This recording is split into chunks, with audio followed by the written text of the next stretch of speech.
Bonjour et bienvenue dans Assieds-toi, faut qu'on parle. Alors, Assieds-toi, faut qu'on parle, qu'est-ce que c'est? C'est un podcast vidéo où j'ai décidé de parler de beaucoup de sujets divers et variés. Il va y avoir la parentalité, il va y avoir l'amour, il va y avoir les relations sociales, le travail, parce qu'on va parler également d'entrepreneuriat. Euh, Ça va être vraiment assez éclectique comme podcast vidéo. Et je vais surtout parler de sujets qui me touchent personnellement, puisque je ne peux pas donner un avis objectif sur quelque chose que je ne connais pas. Aujourd'hui, on va parler du TDAH chez l'enfant et des difficultés liées à ce TDAH. Alors moi, je suis maman d'un petit garçon de 5 ans et demi, Noah, qui est en train d'être diagnostiqué TDAH plus TSA. Le TSA, on y reviendra plus tard. Pour le TDAH, il n'y a quasiment plus aucun doute. Qu'est-ce que c'est le TDAH? Alors le TDAH, c'est un trouble du déficit de l'attention. C'est-à-dire que l'enfant ne peut pas se concentrer plus de 5 minutes sans avoir quelque chose qui va le déconcentrer. Je vais vous donner une image que je donne tout le temps aux gens. Imaginez un enfant qui est en train d'écrire quelque chose, qui est en train d'écouter quelqu'un. Un papillon va passer, l'enfant va tout de suite détourner son attention sur le papillon. Et dans sa tête, ça va être combien de battements d'ailes du papillon, la taille des antennes du papillon. Enfin, c'est très complexe et c'est très compliqué pour l'enfant du coup de garder une attention particulière sur un sujet en particulier. Donc l'enfant a tendance à beaucoup se disperser.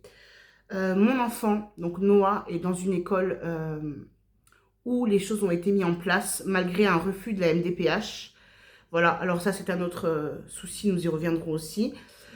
L'école a mis en place l'aide d'une AESH. Donc une AESH, c'est un accompagnant des élèves en situation de handicap. D'ailleurs, merci à eux parce que je pense que sans eux, nous, parents, nous serions également perdus.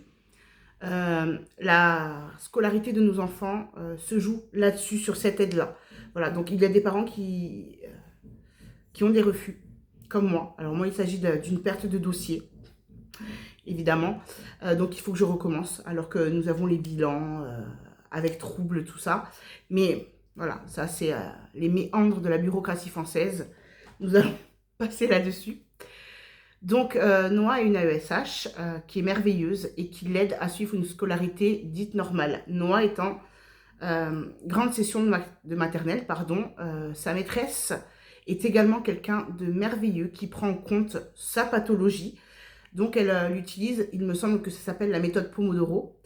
30 minutes de travail et il a le droit de jouer après pour lui permettre de se ressourcer et de regagner en énergie et en concentration.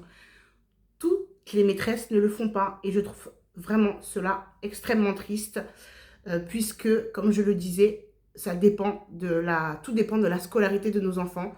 Moi, personnellement, quand Noah est entré en grande section, je m'attendais à ce qu'il ne passe pas en CP. Alors, pour l'instant, rien n'est acté, mais j'ai bon espoir, voilà, puisque ses notes, son travail, même si ce n'est qu'en maternelle, ont vu un progrès, mais alors énorme.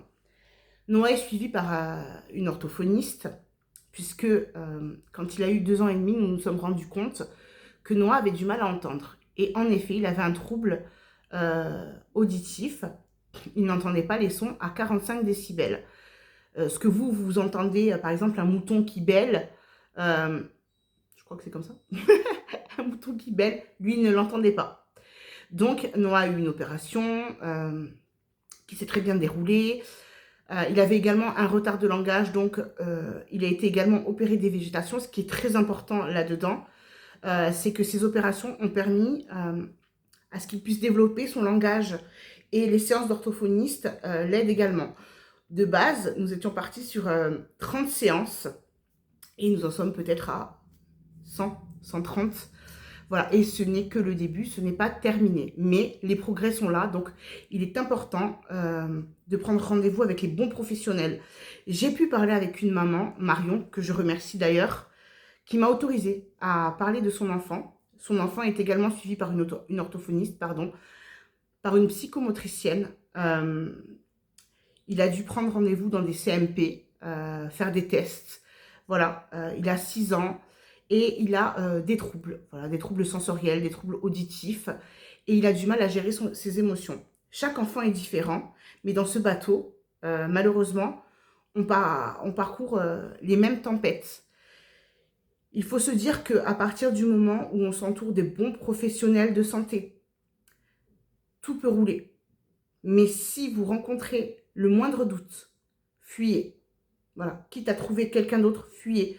Le principal, c'est que votre enfant soit pris en charge de manière générale et de manière surtout très bienveillante. J'ai eu affaire à des professionnels de santé qui disaient à mon fils, je suis désolée, mais quand tu parles, moi je n'ai pas de décodeur. Ça ne devrait pas exister en 2025. Voilà. Les enfants qui subissent ça n'ont pas à le subir, ni même les parents. Moi, je suis quelqu'un qui est connu pour ne pas avoir de patience. Et bien dans cette maladie, dans cette pathologie, il me semble essentiel que la patience doit être là. Donc, ça nous fait même travailler nous-mêmes en tant que parents, en se disant, reste calme. Mais vraiment, je le répète, les professionnels de santé doivent être bienveillants. Si ce n'est pas le cas, fuyez. Et fuyez très vite. Tout dépend de la continuité du traitement et de l'épanouissement de votre enfant. Il y a également les prises en charge. Voilà. Nous avons eu la chance de pouvoir être pris en charge par un établissement, je ne sais pas, oui, un établissement qui s'appelle PCO. Voilà, ça dépend des régions. Nous l'avons. PCO prend en charge la totalité des frais pour Noah. Psychomotricienne, orthophoniste, les bilans, parce que les bilans, ça coûte très cher et j'apporte mon soutien à tous les parents qui n'ont pas le droit à ces aides et qui ne savent pas qu'elles existent. Un bilan, pour vous donner un exemple, c'est 800 €. Un bilan. Noah, on est à son 2e bilan. Il va voir le neuropédiatre très bientôt. Personnellement, si j'avais dû payer de moi-même, je n'aurais pas pu. Et mon enfant serait resté comme ça à l'abandon. Ce qui non plus n'est pas normal. Cela devrait être pris en charge par la Sécu et pas par des secteurs privés, voilà, qui nous prennent en charge. Il y a aussi l'aide AEEH de la MDPH. C'est l'aide à l'éducation de l'élève en situation de handicap. Alors, c'est une centaine d'euros, mais ça permet peut-être de payer la psychomotricienne, comme c'est le cas pour l'enfant de Marion. Voilà, Marion paye la psychomote avec cet argent-là. Voilà, on ne se sert pas de l'argent pour aller s'acheter des télés, soyons clairs. Il y a également les compléments, voilà, pour les personnes qui ne peuvent plus travailler suite à la pathologie de leur enfant, parce que ça arrive, parce que parfois il y a des pathologies beaucoup plus lourdes que celles de nos enfants. Eh bien, il y a des compléments, le complément 4, le complément 3 et le complément 5, il me semble. Je vous invite à aller vérifier sur le site de la MDPH. Voilà, je pense qu'ils seront mieux à même de vous renseigner que moi, puisque moi, je le répète, je n'en suis qu'au début du parcours, même si cela fait 2 ans, un peu plus de 2 ans, ce n'est que le début. Voilà. Je voulais également dire aux parents de ne pas se sentir coupables. Malheureusement, pour le TDAH, par exemple, on est avec le TDAH, on meurt avec le TDAH, c'est comme ça. Alors, la psychomotricienne m'a dit, la pomme ne tombe jamais loin du pommier. Donc, peut-être que le papa de Noah ou moi-même, nous avons un TDAH. Il est prévu que je me teste. Le papa ne souhaite pas le faire, c'est son droit. Mais il est prévu que je me teste pour qu'on puisse savoir d'où ça vient. Si vous arrivez à perdre patience, ce n'est pas grave. Voilà. Ce n'est pas grave. Tout à l'heure, je disais que la patience était importante, mais la patience dans le cadre médical, dans le cadre familial, il peut nous arriver de craquer. Et c'est normal. Il m'est arrivé de pleurer beaucoup, beaucoup, beaucoup de fois par rapport aux réflexions des gens. À l'attitude des autres enfants aussi. Moi, j'ai vu des enfants fermer un portail à mon enfant en lui disant « tu ne joues pas avec nous » parce qu'ils le considèrent un peu comme bizarre. Et je peux le comprendre. Je suis une maman, je peux le comprendre. À partir du moment où on explique à nos enfants qu'il y a un souci, mais que le souci n'est pas grave en soi, je pense que cela peut ouvrir des portes et l'ouverture d'esprit. Je pense qu'il est aussi important que la famille, les amis, soient ouverts. Voilà, sachent à quoi ils ont affaire. Mon enfant coupe la parole tout le temps parce que parfois il pense que nous disons des bêtises. Il veut toujours avoir un avis sur tout et sur rien. C'est comme ça. Donc, à partir du moment où les gens qui l'entourent le savent, je sais que ça va bien se passer. Mais je peux également comprendre que cela puisse passer pour de l'impolitesse. Et souvent, en fait, quand on n'est pas amené à rencontrer des enfants porteurs de TDAH, de TSA, eh bien, nous ne comprenons pas, évidemment. Mais si on nous explique, tout va pour le mieux. Qu'est-ce que je pourrais souhaiter de plus aux gens? À part d'être entouré. Voilà, juste soyez entouré. Soyez entouré d'un personnel médical compétent, de proches, compréhensifs. Soyez patient avec vous, avec votre enfant. Et surtout, je le répète, si vous craquez, ce n'est rien. Voilà, c'est normal. C'est normal. Vous allez vous sentir responsable. Vous allez vous dire, mais qu'est-ce que je n'ai pas vu? Personnellement, moi, je m'en suis rendu compte, voilà, quand j'ai compris qu'il n'entendait pas certains sons. Je me suis dit qu'avec cette opération, ça allait rentrer dans l'ordre. Et puis finalement, même si c'est rentré dans l'ordre, en effet, si il entendait de nouveau très bien, je voyais qu'il y avait quelque chose qui n'allait pas. Il ne parlait toujours pas correctement. À 2 ans et demi, il était à la crèche, tous les autres enfants parlaient et lui, non. Il est entré à l'école, il ne disait quasiment pas de mots, à part maman, papa. Et puis au fur et à mesure, voilà, l'orthophoniste, le travail, mais le travail vraiment extrêmement compétent de l'équipe éducative de son école a fait que les progrès sont là.